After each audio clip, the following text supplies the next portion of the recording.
Let's hit it.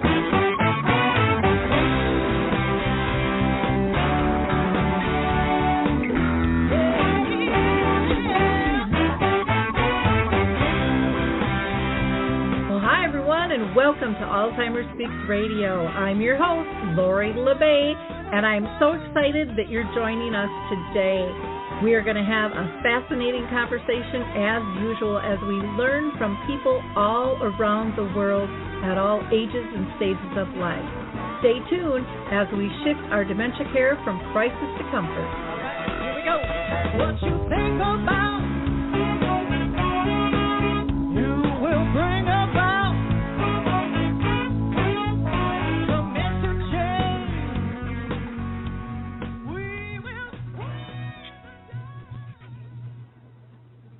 Well, hi, everyone, and welcome back to Alzheimer Speaks Radio. I hope you had a wonderful Labor Day weekend. We're going to have a really fascinating conversation. I've already had so many comments about this show and what a need it is. You know, how do you protect your money and how do you do it in a dignified fashion, especially if you're trying to help monitor and assist a loved one or a friend, or maybe you're a professional, a conservative, or guardian. Or another professional that just sees a need. And we are going to talk about all of that in just a bit. But first, I want to welcome people to the show. A lot of times we get new listeners. And for those of you that are new, I'm Lori LeBay. My mom lived with dementia for 30 years, and I just thought it was critical that we raised everyone's voice and connect people to services, products, and tools. So maybe, just maybe, you can be our next guest. We would love to have you join us. And if you liked our opening song, it's called The Clarion Call by the Mark Arneson Band, and you can download that on any of your favorite music platforms.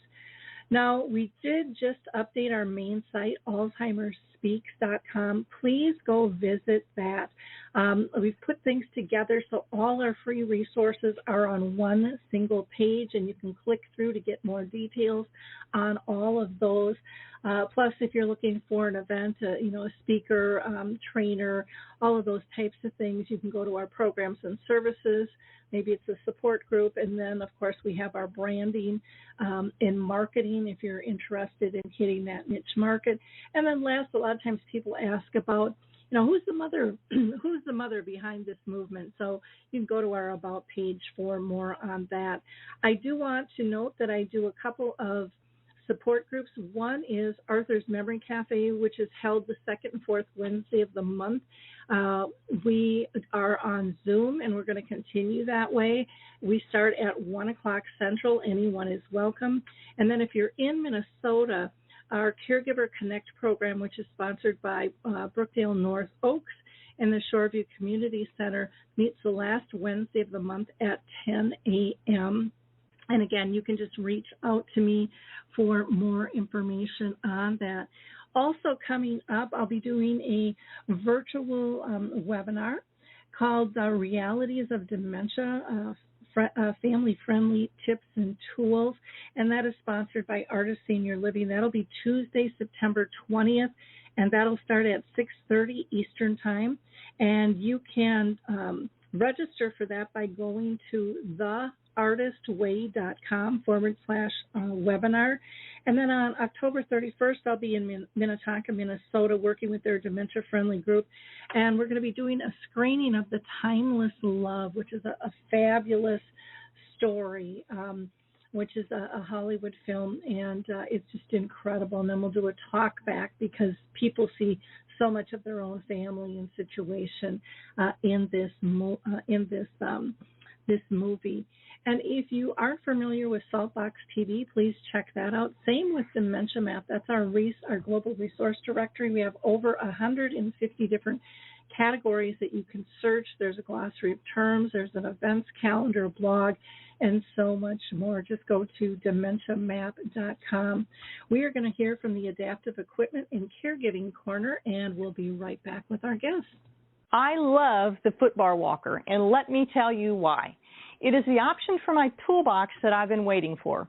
Let's be honest. There are some clients who, despite our best rehab efforts, just aren't able to return to performing a sit-to-stand transfer on their own.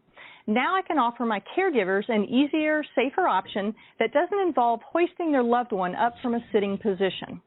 I don't recommend this walker for all of my clients, but I do recommend this walker for those caregivers looking for an easier, safer option with transfers. I would also encourage other therapists to add this walker to their toolbox. It's kind of like having my own mobile parallel bars for the client to pull up on. Whether it's a family caregiver at home helping a loved one with Parkinson's or dementia, CNAs in a long-term care facility assisting their patients, or therapists adapting to client and caregiver-specific needs, we now have a very safe and effective option to offer in the Footbar Walker. Check this product out at thefootbarwalker.com. That's it for today from Adaptive Equipment and Caregiving Corner. Have a great day, and don't forget, if you can't do it, adapt it. Well, we are back, and we're going to have a really interesting conversation. We're going to talk about two programs that are changing how you can protect your money, and this is such a critical area in the day of scams. And so I'm thrilled that we have our financial expert, Cameron Huddleston, back, who is working with Carefull, and she is really their family financial expert there. She's also the author of a wonderful book called Mom and Dad, We Need to Talk, How to Have an Essential Conversation with Your Parents About Their Finances. And boy, we know that that's a tricky subject. I don't care who you're talking to about that.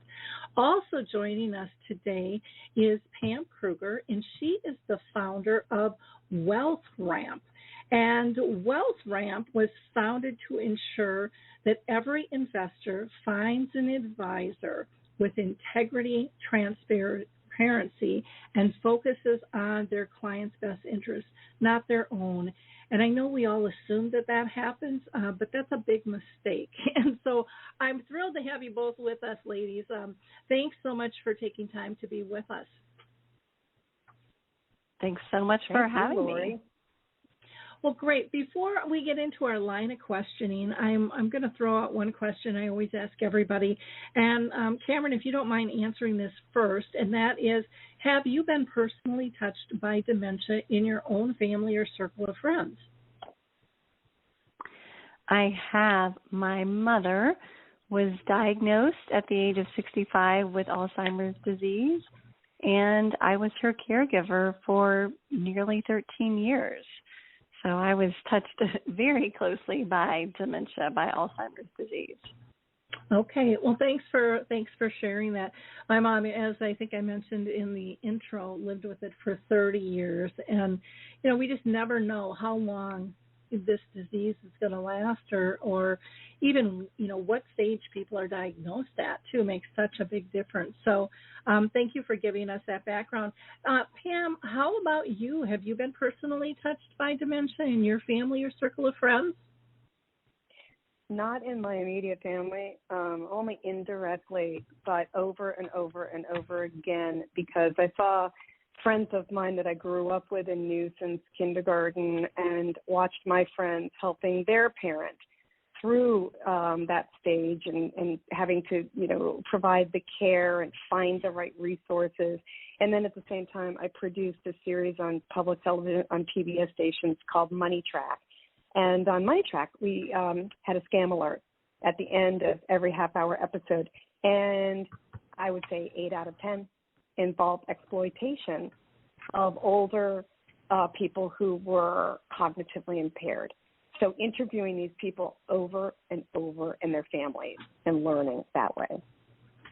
Wow. And that, like I said, that happens so often, and yet it's not talked about because there's such shame when you get scammed. I mean, people feel embarrassed about it, and they really don't want anyone else to know that they were vulnerable because what might happen. But the stories are vast and deep and just so cynical on so many levels. So I'm glad that you cover that. That is absolutely huge. So thanks for sharing that with us. Cameron, one of the things that I wanted to ask you is that a lot of people might not realize that with all of us, we experience, changes to our brain as we age. I know I'm 63, and I can tell the difference. I'm not as quick as I used to be. But with that can come, a greater risk of financial exploitation. And the risk is even greater for somebody living with, Alzheimer's disease or some other related dementia. So can you take a second and just talk to us a little bit about how important it is to have a second set of eyes on somebody's finances and how that can help protect them? Certainly, and I'll share this from 2 points of view, one as a journalist and one as, someone who had to care for someone with dementia. As a journalist, I get to interview a lot of incredibly smart people, and I've talked to a lot of neuroscientists who've studied financial exploitation of the elderly, and what they've told me in these conversations, what I've seen firsthand is that as we age, we all do experience cognitive decline, not the type of cognitive decline that you would experience if you had dementia or Alzheimer's, but our ability to manage our finances and to make financial decisions becomes compromised as part of this cognitive decline. And so, this is going to happen typically when you are a lot older. We're talking, as you get into your, late 70s, your 80s, but it could start sooner for some people. But the thing is, as it becomes more difficult for us to stay on top of our finances, we're more likely to make mistakes. Things start to slip through the cracks. We might forget to make a bill payment here and there, or we might forget to make several bill payments, and then we're in trouble. We haven't paid for the electricity for several months, and now it's turned off, or we haven't paid the rent, or we haven't paid the mortgage, and now we're at risk of losing our home. And then there's the issue of bad financial decision making. We're getting calls from scammers who have convinced us that we've won the lottery or we've won some sort of sweepstakes and we have to pay a fee to collect our winnings. And, normally when we are, functioning perfectly cognitively, we're going to be like, wait a second, I didn't enter a sweepstakes. I don't need to pay a fee to collect winnings for a sweepstakes I didn't even enter. But if we're experiencing that sort of cognitive decline that affects our financial decision making, we're going to think, oh my gosh, I've got to get money to this person so I can, get $1,000 in winnings, and I'm going to be set for the next month. I'm going to have money to cover all my expenses. We don't realize that this is a scam because those red flags that go up in our head aren't going up as well. And so we make these mistakes. We become more prone to exploitation. And if there's not someone there, if we don't have a social safety net looking out for us as we age and looking out for our money and for our financial well-being, then those mistakes can happen unnoticed. Those, like Pam was talking about, people getting exploited, they're too embarrassed to tell anyone. And so it's really important to have someone there who is keeping an eye on your finances, and maybe if you're married, that's your partner who is involved with the finances. If maybe it's your adult children, maybe it's someone you work with professionally, some sort of financial advisor, accountant, someone who is there who can keep an eye on your finances. And I know for a lot of people that feels like giving up your independence, but I would tell people not to think of it as giving up your independence, but as protecting your financial independence, protecting your financial well-being, because you don't want to have small financial mistakes become really big ones because you don't have those second set of eyes looking out for you. And, of course, this is even more important if you or you have a loved one who's experiencing any sort of dementia. There has to be a second set of eyes on someone's finances if they have dementia. Yeah, I agree. And one of the things I think that families don't always understand is that sometimes people get assigned that role of covering the finances, and they're really not comfortable with it. That's not their sweet spot. And that can cause a lot of problems if something does happen. Well, why didn't you catch that? And sometimes just within a family, it can cause a problem when something happens and fingers are pointed.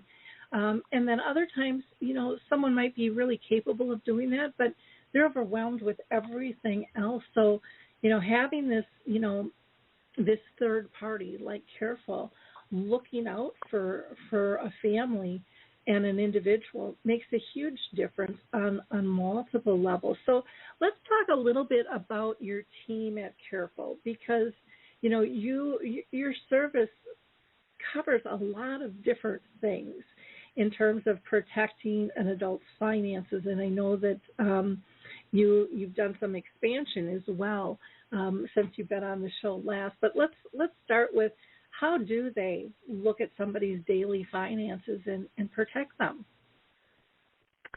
Sure. So Carefull is a digital platform. You can go to getcarefull.com, and Carefull has 2 L's. And if you are an older adult, you can sign up for the service yourself. It's really easy. It's really fast. Log on, enter a bit of information, and then you link your financial accounts. You can link your bank account, savings account, credit cards, investment accounts, and those accounts will be monitored 24/7 by Carefull. It's artificial intelligence. It's not, a group of people sitting around and monitoring all your transactions. we have a team of really smart engineers who have created the systems to do the monitoring automatically, and it's going to look for money mistakes that are common to older adults, duplicate payments, late and missed payments, changes in spending, a change in pharmacy spending, for example. That could be a sign that, you're not, getting those prescriptions refilled like you should be because you're forgetting to do that. It also looks for things like gift card purchases, and it's like, hey, was this a gift card that you bought as a gift for someone, or perhaps someone talked you into making this purchase? It could be a scam. You get notifications if there are unusual transactions, possible fraudulent transactions. And so it covers a whole variety of money mistakes and unusual transactions, and you'll get alerts when Carefull spots them. It also includes credit monitoring, identity monitoring. You'll get alerts if there are changes to your credit report, which could be a sign that you're a victim of identity theft and someone has opened up an account in your name. You'll get alerts if your identity is being misused and sold on the dark web, and there's also up to $1 million in identity theft insurance. And what you can do is, if you want, you can add trusted contacts, family members, friends you trust who can get view-only access to your accounts, or you can just give them access to alerts so that they're going to know if something is going wrong with your accounts. If you are a financial caregiver, then you can sign up for the service for your loved one and link your loved one's accounts to make it easier for you to stay on top of your loved one's finances. And then you'll get notifications if Carefull spots any unusual activity, and then you can quickly respond and try to limit the damage. And so, like I said, it's for either the older adult or the financial caregiver. Well, and I can see where this would be wonderful on a lot of levels, from even, kids starting out with their financing and parents wanting to help them, establish good credit and good policies and stuff in terms of spending, as a teaching tool that they could sit down and really look at, and it's not mom or dad kind of slapping their hands, saying, hey, you shouldn't be spending there, but to really be able to point things out to them, and how it has this ripple effect in terms of their life. Credit reports affect, job applications and stuff these days, and none of us are safe from identity theft as far as I'm concerned. It can happen to anybody. Sometimes we don't have to do anything wrong. It just happens, but you need to catch it, quickly. And, for what all you guys offer. I think it just gives such a great peace of mind. And I think it's something that even I know, like, for example, when we were dealing with my folks, they didn't have anything happen, and my folks kind of just handed everything over to me and said, your power of attorney, you can, you just handle it and stuff. But it would have been nice to kind of have a backup. I think it would have eased my brother's minds in terms of what was going on without me having to, reassure them and pull stuff together, whatever it might be, with all of that. Now, you guys also, on top of the financial monitoring of itself, you guys have rolled out a vault as well. So can you talk about that? Because I think this is really an exciting piece that can help individuals and families alike. Yes, so we do have another feature that we recently added to the Carefull service. So in addition to the account monitoring and the credit and identity monitoring, we offer a digital vault. Think of it as almost like an online safe deposit box where you can store digital copies of all your important financial documents, your estate planning documents. You can even include lists of your doctors, your financial professionals you work with. It can be a list of family and friends to contact in case something happens to you. All this important information you can store there. There is also a password manager service so that you can ensure that you have not only strong passwords, but that they are stored securely, and so that you don't have to keep them scribbled on sticky notes that are attached to your computer. Not the best way to keep track of your passwords. And so it'll generate a different password for each account, which you need to have. You can't use the same password for every account, especially for every financial account, because the hacker gets one password, they can access all your accounts, and then you're really wiped out. And so it'll generate strong passwords for you, store them securely, and then if you want, if you are the person who signed up for the service, then you can grant access to your vault, to your trusted contacts if you want. So if you want your children who have been named power of attorney and who've been named your healthcare surrogate and who've been named executors of your estate to have access to these documents and to know where they are, then you can give them access to it. If you don't want to, you don't have to give them access. But it is a really good idea to share this information with the people who are going to be involved with your finances so they're not scrambling to get access to these documents, to get access to passwords when they need them in case something happens to you. You're in the hospital. They got to make sure the bills get paid, and so they've got to log on to the bank account if they are power of attorney and have that right to get in the bank account and make transactions for you. It just makes it so much easier for everyone when this information is at your fingertips, especially when those emergencies happen, because so many times families, they don't have a plan for emergencies, and the kids are suddenly thrown into a situation where they've got to help mom and dad, and they have no idea where the estate planning documents are. They have no idea what sort of accounts they have, and they have to scramble, and they have to play a detective, which is what I had to do with my mom. And so we want to eliminate that scrambling for people. We want to eliminate the additional stress that you face as a caregiver when you don't have the information you need to care for your aging parents. And we want to eliminate that stress for older adults so that their children, their friends, their caregivers can focus on caring for them as opposed to playing detective to get the information that they need. Great. Question on the vault. Can those documents be shared outside of the vault or printed off? So you can, certainly you can print them. It's important, though, to be careful about who you're sharing information with. We allow you to share information with your trusted contacts, people you can trust with that information. And so you can't share it with anyone and everyone that you want. It's got to be a person who has been named a trusted contact in your circle and Carefull.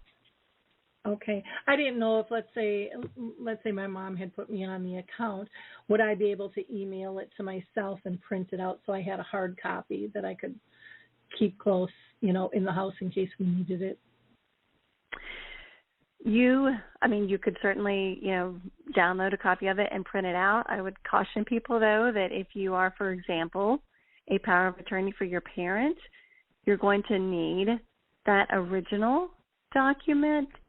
If you're going to go to a financial institution and say, hey, I'm mom's power of attorney, they want to see an original, or they want to see a notarized copy of that original. And so just kind of handing them a photocopy of a document that you've downloaded and printed on your home computer might not work. You do need the originals in that situation. But if you wanted to, print off the list of accounts or something like that, you could do that. Okay. I was just thinking even like, for passwords and stuff, if this thing is taking care of all your passwords now, I'm wondering when somebody passes, and what happens to the account? Like whose name is it in the individual whose assets it is, or can a child set this up for a parent? What happens at that, and then do you need to have the personal representative papers? Because there's a lot that needs to be done immediately, and does access get cut off to the essential team?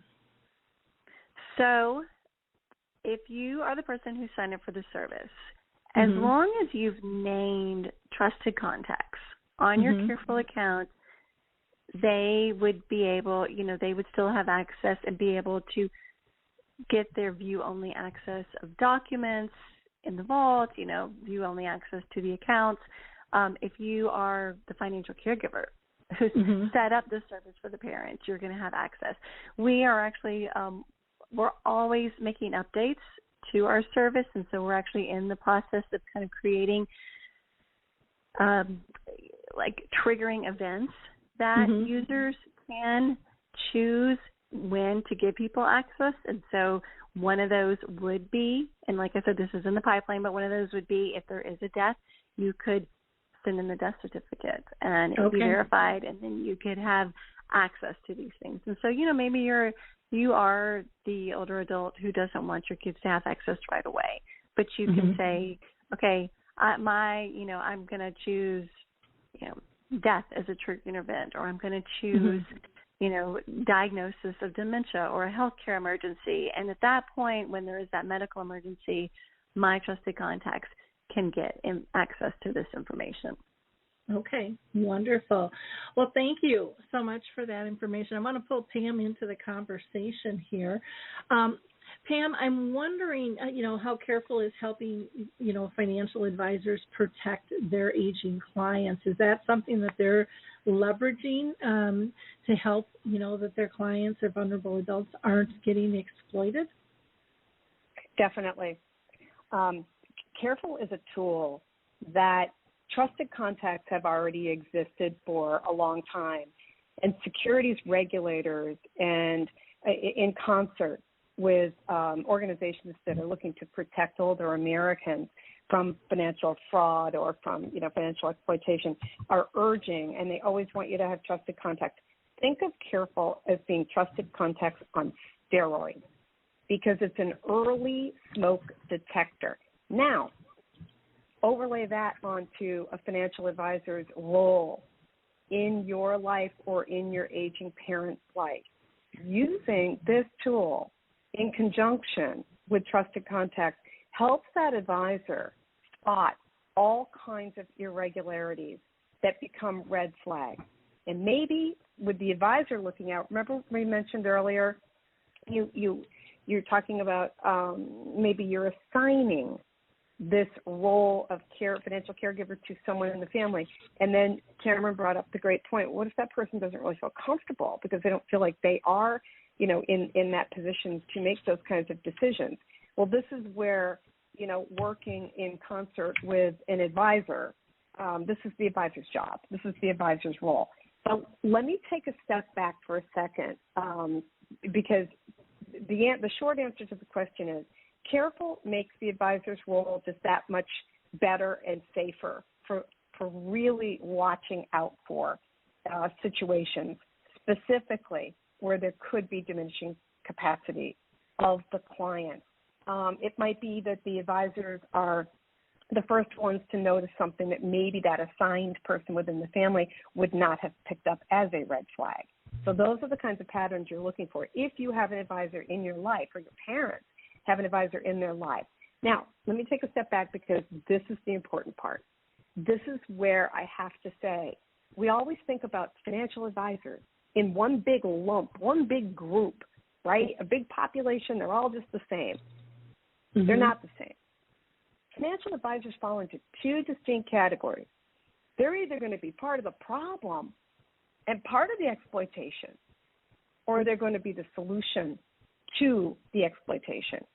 And I'll explain by saying that there are a lot of advisors and representatives, sales reps, employed by brokerage firms and insurance companies, and their number one job is to sell insurance or sell something.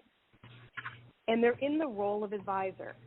Now, when you're younger and you can pick and choose and you can see that the person that you're talking to at the firm, might be educated and might have a lot of knowledge and you rely on them for certain things, you sort of are younger with a younger brain. You can kind of look and you can kind of take care of yourself and protect yourself from sales pitches versus real advice. But the majority of advisors who live and breathe and self-identify as advisors in the United States are sales reps. They work for a brokerage firm or insurance company. It doesn't make them bad people. It means that they are beholden to the company, not the client directly. They don't work for the client directly. Only 10% of financial advisors who exist in the United States are independent of sales. They're actual advisors, and they work directly for the clients. And those are the advisors compensated only by the clients to be their advocates. Now, those independent advisors, and remember there are fewer of them, are held to a higher standard called the fiduciary standard. Now, why does this matter? As you age, this distinction becomes very important. Your advisor is either legally held to the fiduciary standard or your advisor is not legally held. There's no in between. It can't be an answer where the advisor says, I really believe strongly in the fiduciary best practices. No. You are either legally held to it or you're not. And if you are, and you're in that 10%, and you are, then you're talking about even within that fiduciary population of advisors, as you age and as your parents are aging, you've got to question, have I vetted this advisor lately? Even if you've already vetted the advisor 25 years ago. Well, my mom and dad are working with an advisor for the past 25 years. They really like him. You need to go back and re-vet the advisor, because as you start to step into this phase where you are getting to be to the point where you think you want to have an advisor because your life savings is at risk and you want to do the right things and you're worried about cognitive impairment or you're worried about your parents, this vetting of advisors becomes important, because remember, we're talking about a very small, close circle of what? Trusted contacts. Trusted is the key. So you can't let somebody into that trusted contacts circle. It reminds me of Robert De Niro in that movie. Are you in the circle of trust? But the reality is, if you're not in that trusted contact circle, then you should not be granted access to anything. And not every advisor is out there looking out for your or your parents' best interest, because many of them have their own interests. They have to sell something. So therefore, the selling comes ahead of the advice. And this is where, on my Money Track series on TV, we had a lot of scam alerts that were featuring advisors who stepped over the line, or accountants who stepped over the line. So just because there's a CPA attached to the person's name, or they say they're an advisor, that it requires vetting. So that's what I put together with Wealthramp. It's a vetted network of 250 fiduciary advisors who I have hand selected myself, and I've been in this business since I was 24, and I know the good, bad, and ugly. So I vetted these advisors, have them in a network, and when you have this kind of trusted contact, this kind of trusted advisor, now you can introduce Carefull, and you can introduce them into the equation to protect your aging parents or protect yourself.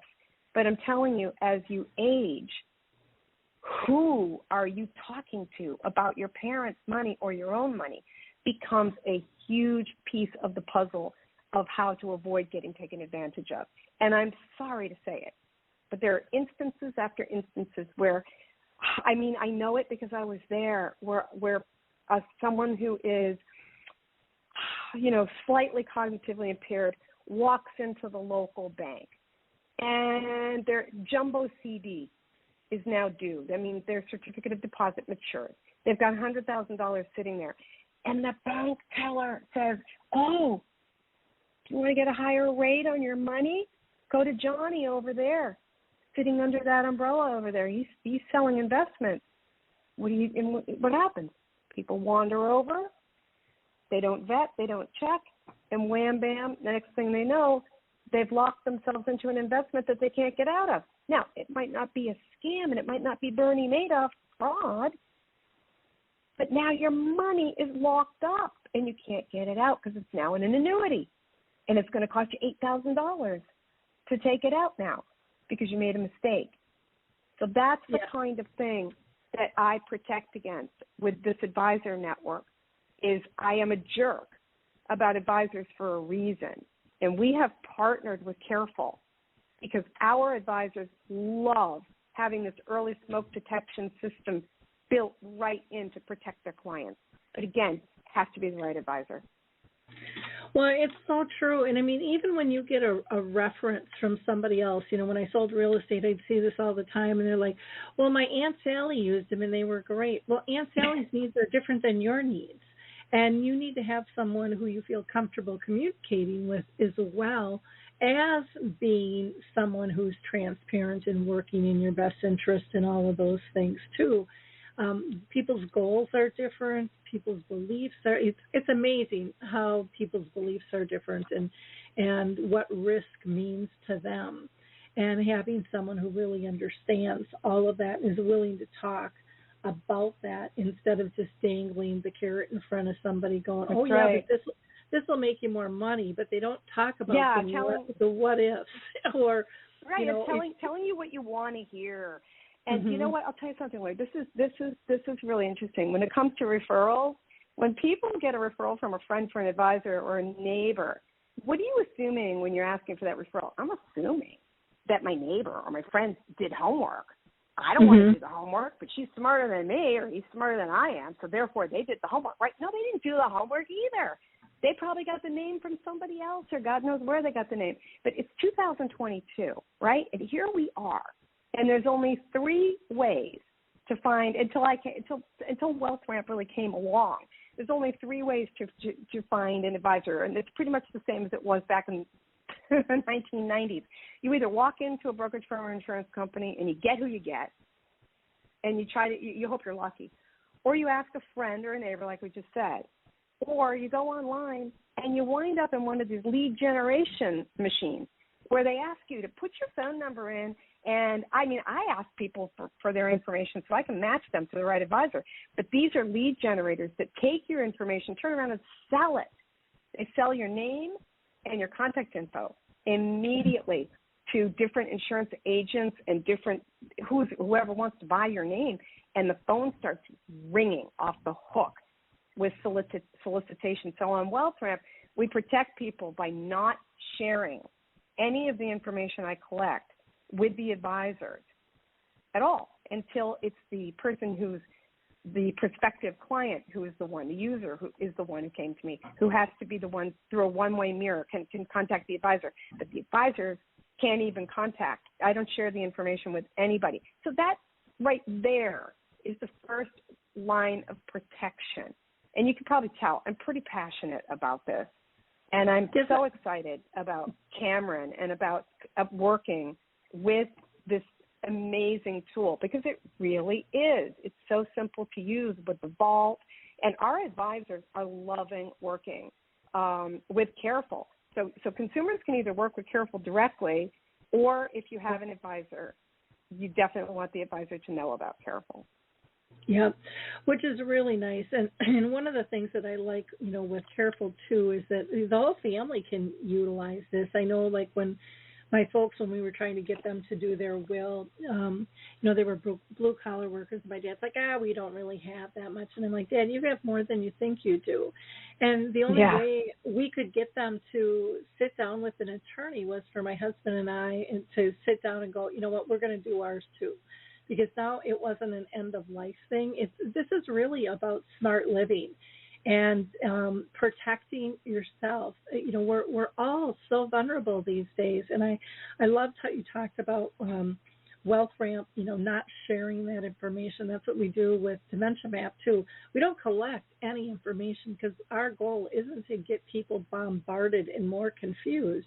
We want to slow down the process and let them see big picture what's available to them, and do that in a comfortable setting for them. And the Google gods won't like me saying this, but too bad. We have gotten to a place where we've gotten so used to giving out all of our information, and then we wonder why we're hacked, why we're spammed, why we're scammed, all of those things. And it's like it was set up for us. For that to happen. And now people are kind of looking back and going, gosh, I really didn't know that was what was happening. When you were talking about, people grabbing this information and then selling it, people don't think that's what they're doing at all.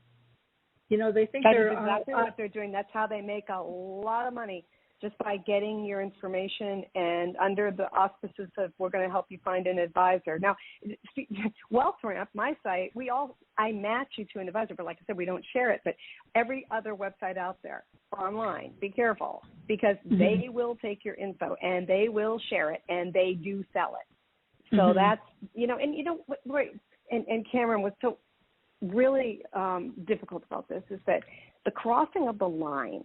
Okay, where does the line get crossed with these advisors that you trust and that you think you could trust? And it's like it's little slippages. It's a slippery slope. And a lot of times it's sloppy. It's overcharging. They start to see that the client is not as sharp, and they're forgetting conversations. They are forgetting important financial details, and they're not setting out with evil intentions.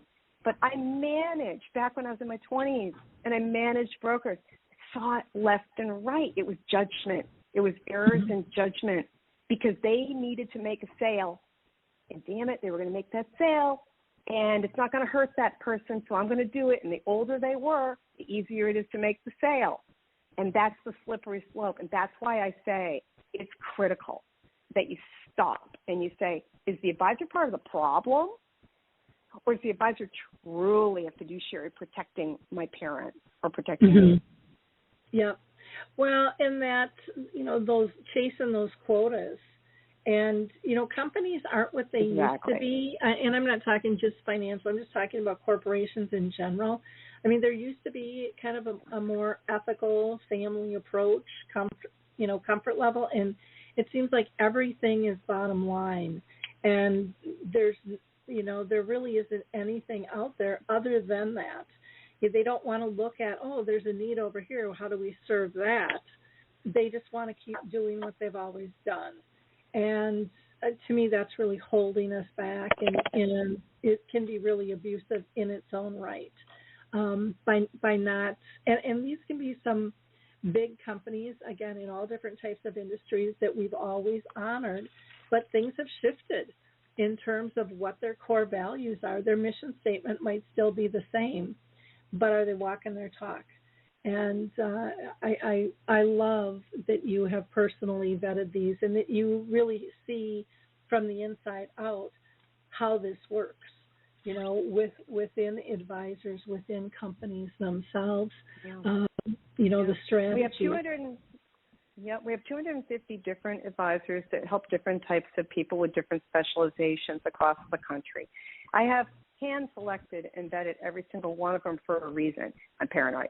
I can't afford to have an advisor associated with my name when I'm out there in the media and I'm out there educating and I'm working in partnership with, regulators to educate the public about, these issues of, elder fraud and abuse, financial fraud and abuse, and not make sure that, I have personally gotten to know and vetted every advisor. And that's how important it is. So when somebody goes to your site, Wealthramp, and, they want some help finding a good financial advisor that's going to be a good mix for them, do they fill out a form? Do they talk with somebody? How does that process work? Both. It is a little bit like a dating site in that you flow through my questions because I need to ask you questions. Do you have a child on the autism spectrum? Is someone in your family, do you have special needs? Do you care about socially responsible investing? Do you prefer a male or a female? Do you want an advisor who's local, or do you want to work, virtually? So we want to give all of these different considerations. What are your priorities?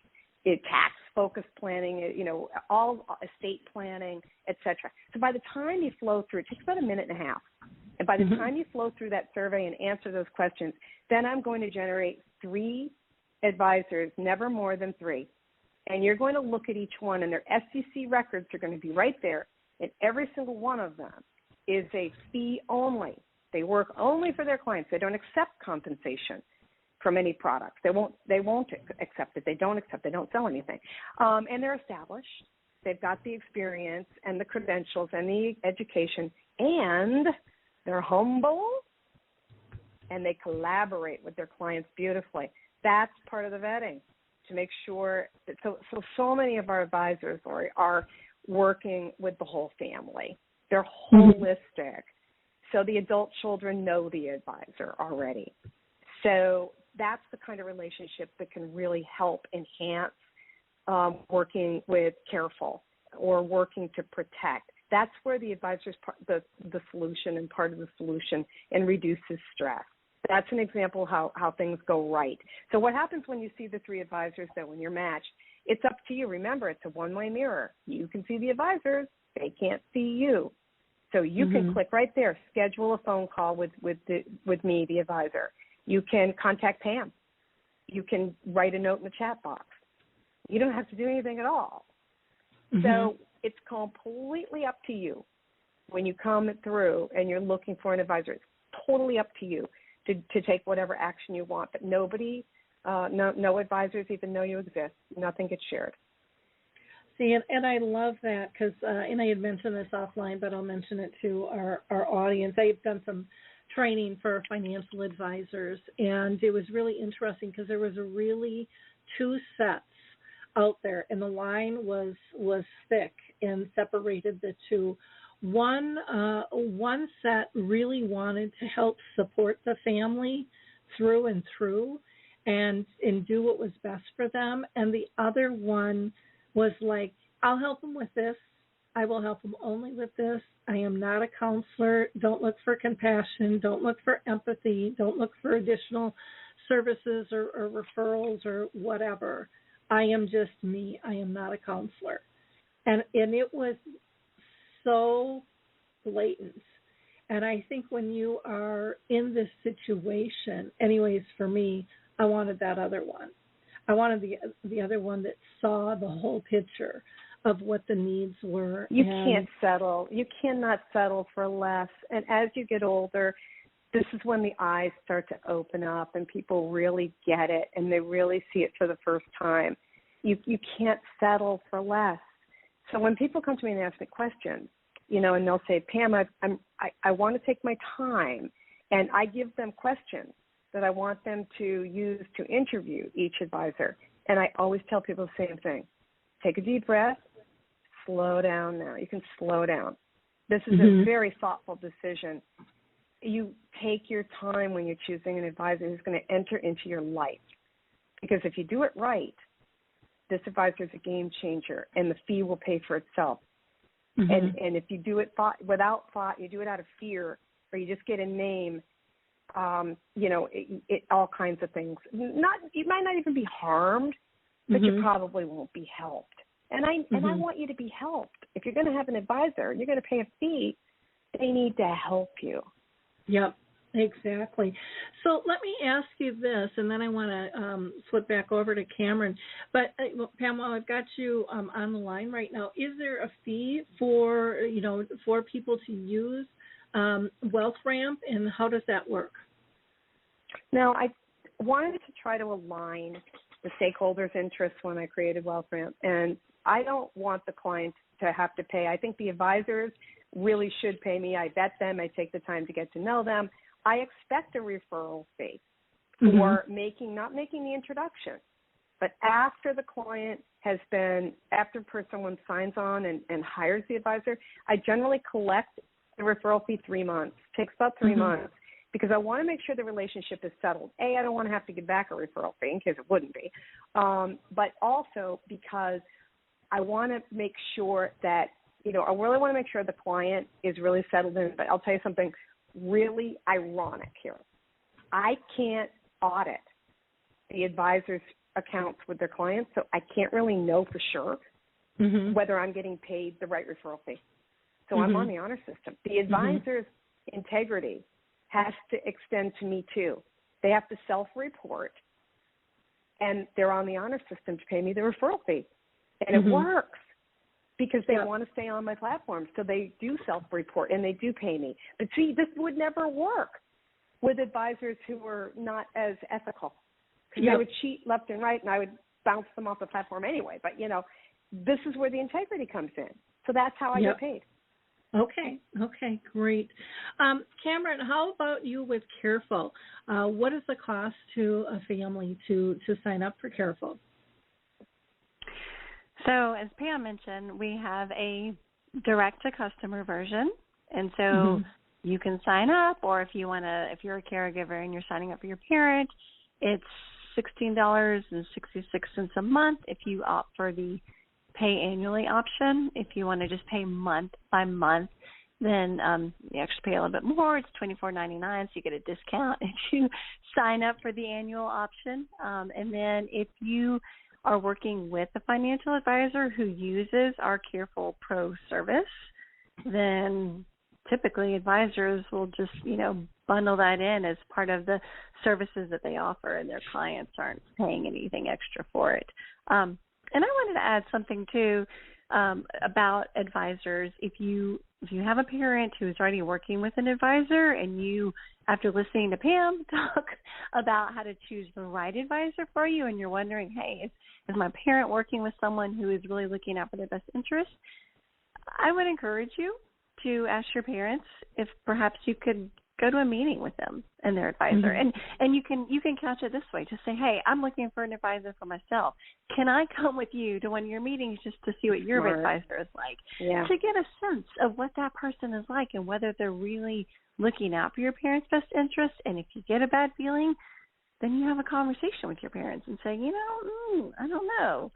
That guy didn't seem like, he was really on the up and up, and I've been, reading some articles or listening to a podcast about, how to choose a financial advisor. And I don't know, maybe it's time to think about switching to someone else. And so, look out for your parents. Make sure their advisor is really looking out for them. And of course, if you're trying to choose someone, follow Pam's advice and look for that fee-only fiduciary planner. Yeah, that's a great tip. Yeah, I just wanted to tack on one last thing that just kind of riding off of what you just said. Look, if you remember nothing else about advisors at all, remember this. You want to ask the one question that's the most important at the top of it, at the very beginning. Are you legally held to the fiduciary standard 100% of the time? Now, I know that sounds like it's phrased in a very specific way. It is for a reason, because there's 1,000 loopholes. Are you legally a fiduciary 100% of the time and legally? And by the way, put that in writing. Watch how many won't be able to put it in writing. Interesting. And again, for those of you that don't know what fiduciary is, it just means working on your behalf.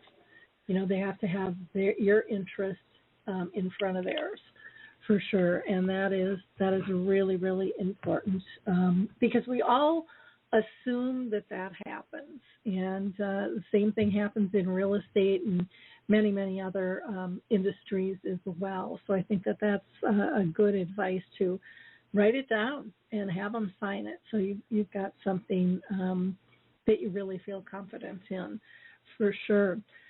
Well, ladies, what have we missed? We've got about 5 minutes left. What haven't we covered that we need to talk about? Anything? Well, we've covered a lot, but I would certainly say, if you take anything away from this, hopefully you take a lot away from this, but if you are caring for an aging parent, and if that parent has dementia, you or another family member, someone your parent trusts, needs to be a second set of eyes on their finances. And if you or your parent is working with a financial advisor, that person has to have you or your parents' best interest, at the forefront and not theirs. Mm-hmm. Exactly. And the only thing that I would add there is at the very end, that last piece of advice is we've been talking about the scary, don't do this, don't do that, watch out for this, watch out for that. I would say that honestly, when you do find the right advisor and it is the right fit, it can reduce stress in the family because you have those fresh eyes.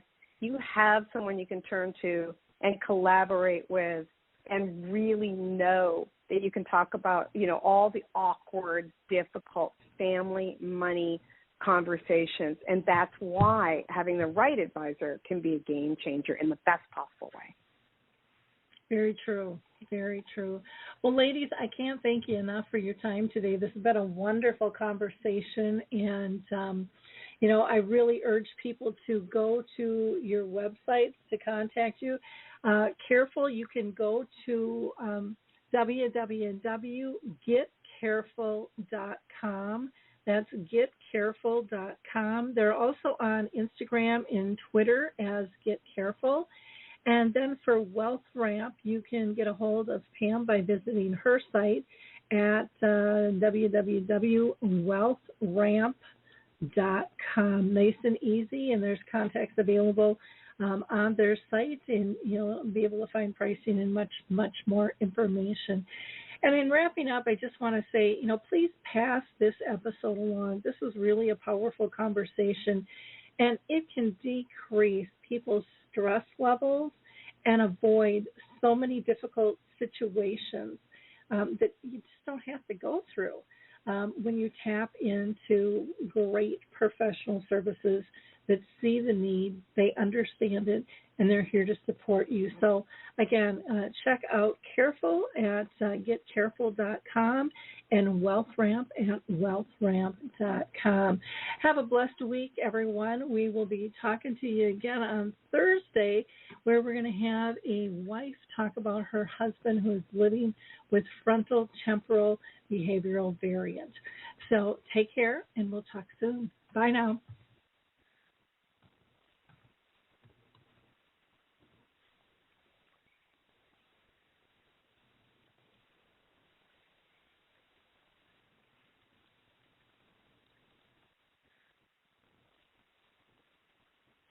Hi, I'm Lori LeBay, and I wanted to tell you about Alzheimer Speaks, which is another great podcast. You see, my own mother lived with dementia for 30 years, and I felt lost. Did you know every 3 seconds someone in the world is being diagnosed with dementia? Odds are it's going to hit your families too. We want to help you connect to services, products, tools, research, and stories so you can be prepared.